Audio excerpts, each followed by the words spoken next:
வணக்கம் நண்பர்களே. விஜய் தலையில் விழுந்த இடி. தமிழக அரசியல் களத்தில் தேசிய கட்சிகளின் வியூகங்களும் மாநில கட்சிகளின் நகர்வுகளும் நாளுக்கு நாள் புதிய திருப்பங்களை சந்திச்சுட்டு வருது. அந்த வகையில் அரசியல் சூழலில் ஏற்படும் பாசிட்டிவ் மற்றும் நெகட்டிவ் தாக்கங்களை ஆய்வு செய்யும் வகையில் நடத்தப்பட்டதாக சொல்லப்படும் சில ரகசிய சர்வேக்கள் தொடர்பான தகவல்கள் தற்போது அரசியல் வட்டாரத்தில் கசிந்திருக்கு.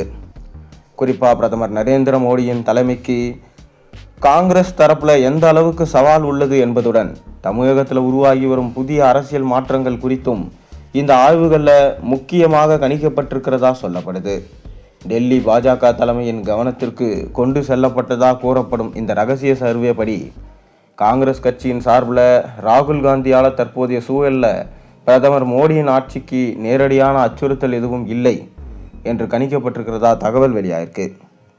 தேசிய அளவில் மோடியின் செல்வாக்கும் பாஜகவின் வலுவான கட்சி கட்டமைப்பும் தொடர்ந்து இருப்பதால ராகுல் காந்தியின் தனிப்பட்ட அரசியல் நகர்வுகள் மட்டும் பெரிய அளவிலான தாக்கத்தை ஏற்படுத்தாது என்பதே இந்த ஆய்வின் முக்கிய முடிவாக இருக்கு.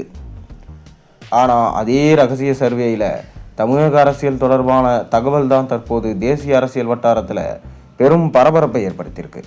குறிப்பாக தமிழகத்தில் புதிதாக அரசியல் களம் கண்டுள்ள நடிகர் விஜயின் அரசியல் எழுச்சியும் அவரது கட்சியின் அடுத்தடுத்த நகர்வுகளும் சாதாரணமாக எடுத்துக்கொள்ளக்கூடாது என்று டெல்லி பாஜகவுக்கு அந்த ஆய்வில் எச்சரிக்கப்பட்டிருக்கிறதா சொல்லப்படுது.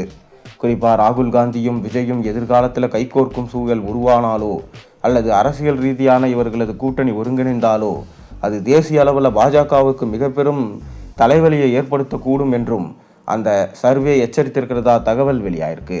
அதே நேரத்தில் விஜயின் மிகப்பெரிய பலமாக அவரது அடிமட்ட தொண்டர் படை மட்டுமல்லாமல் சமூக வலைதளங்களில் தீவிரமாக செயல்பட்டு வரும் அவரது டிஜிட்டல் ஆதரவாளர்கள் இருப்பதாகவும் அந்த ஆய்வில் சுட்டி காட்டப்பட்டிருக்கிறதாகவும், குறிப்பாக இளைஞர்களை குறிவைத்து சமூக வலைதளங்களில் செயல்படும் அவரது விர்ச்சுவல் வாரியர்ஸ் பட்டாளமும் ஒருங்கிணைந்த டிஜிட்டல் கட்டமைப்பும் எதிர்கால தேர்தல் காலத்தில் மிக பெரும் தாக்கத்தை ஏற்படுத்தக்கூடும் என்று கணிக்கப்பட்டிருக்கிறதா தகவல் தெரிவிக்கப்படுது. இதுபோன்ற இளைஞர்களை மையப்படுத்திய டிஜிட்டல் அரசியல் கட்டமைப்பு பாஜகவிடம் முழுமையாக இல்லை என்ற கருத்தும் அந்த அறிக்கையில் இடம்பெற்றிருக்கான். இத்தகைய சூழலில் விஜய அடக்குமுறை மூலமாகவோ அல்லது வழக்கமான அரசியல் தந்திரங்களை பயன்படுத்தியோ எதிர்கொள்ள முயற்சி செய்தால் அது எதிர்பார்த்ததுக்கு நேர்மாறாக விளைவுகளை ஏற்படுத்தும். அந்த ரகசிய சர்வேவில் இது குறித்து எச்சரிக்கை விட்டிருக்காங்களாம்.